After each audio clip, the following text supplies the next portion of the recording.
Maya was such a friendly, sweet, fun person to be around. She was always positive, and she was just so easygoing. She would play anywhere you asked her to play. She always had a smile on her face.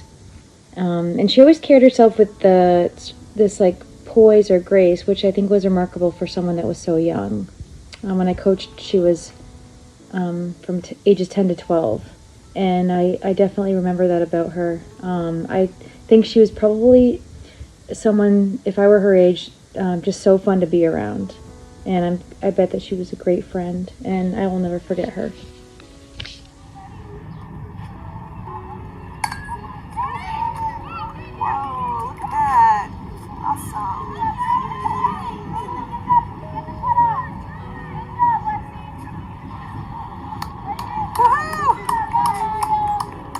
So, a funny memory of Maya that I have was when we were kids. We played on the same baseball team, and what we would do is, in the dugouts, we would put our batting helmets on backwards and pretend to be bobbleheads.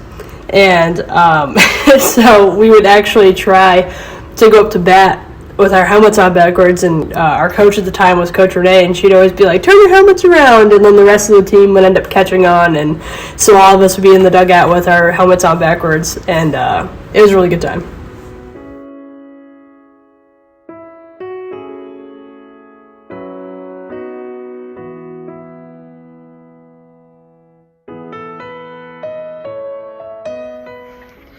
Hi, my name is Carissa, and I played baseball with Maya from the minors to the juniors.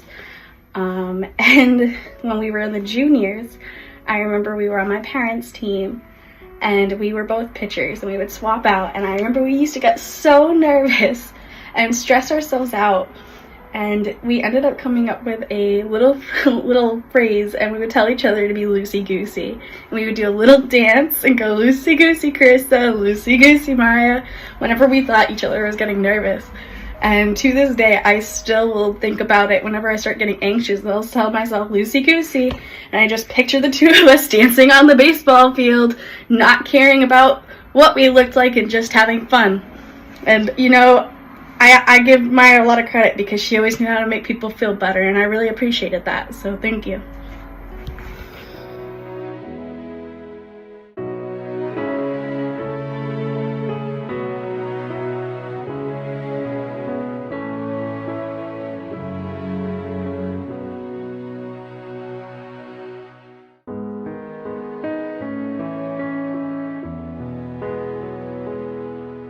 I met Miya Brophy-Baermann when she was 6 weeks old, and it was, of course, love at first sight. But I got to know the family, all of the family, Bellamy and Brian and Michelle and Maya.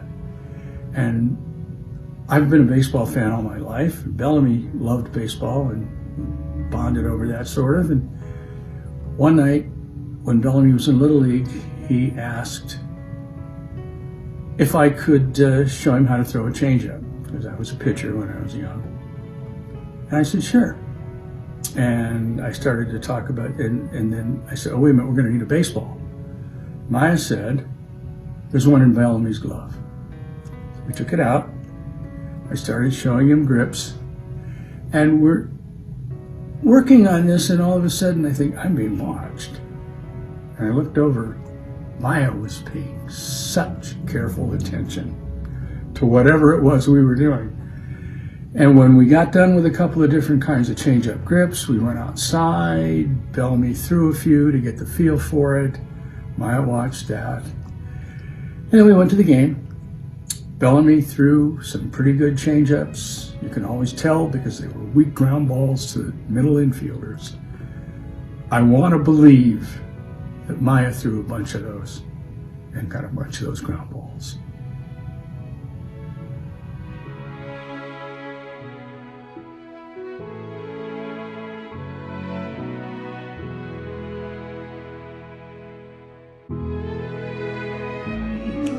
Hi, my name's Natalie. I was one of Maya's close friends. I want to say that baseball was definitely the strength of our friendship. I'm pretty sure that's probably how we even started talking. Like, she was our server once at Black Sheep, and our friendship just grew from there. But I know that it started with baseball because we both talked about how we both played baseball as kids, and then we played softball. And she could talk baseball with me for hours. And I didn't really have that with any of my other friends, you know. Like, my other friends weren't into sports as much as I was, and Miya was as well. We were both like tomboys, we would say. We did go to Fenway once. It was so much fun. It was so, I'm pretty sure we both lost our voices from screaming and singing Sweet Caroline. Touching you, Sweet Caroline. So my favorite baseball memory of Miya just happened last year. I remember being the player agent for the league when Miya was injured and wasn't going to be able to play anymore. And that was several years ago. But since then, we had kept in touch, and I would follow up and see how she was progressing, check on her after her surgery and physical therapy. And once we even bumped into each other at the orthopedic group where we were both being seen for our respective injuries. But once she was finally able to play again, she was getting busy with school and things like that.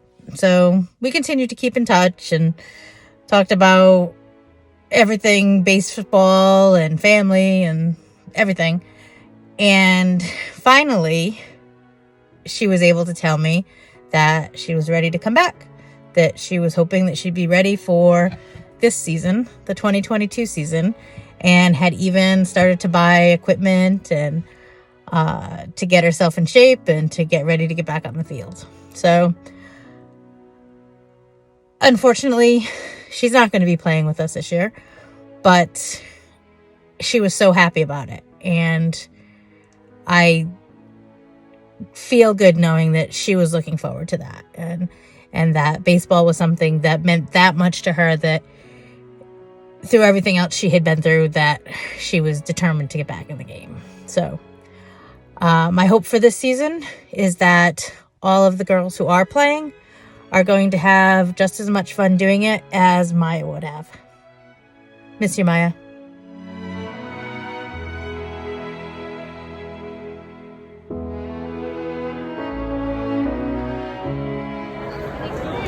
Yay, you caught it in front of the baseball park.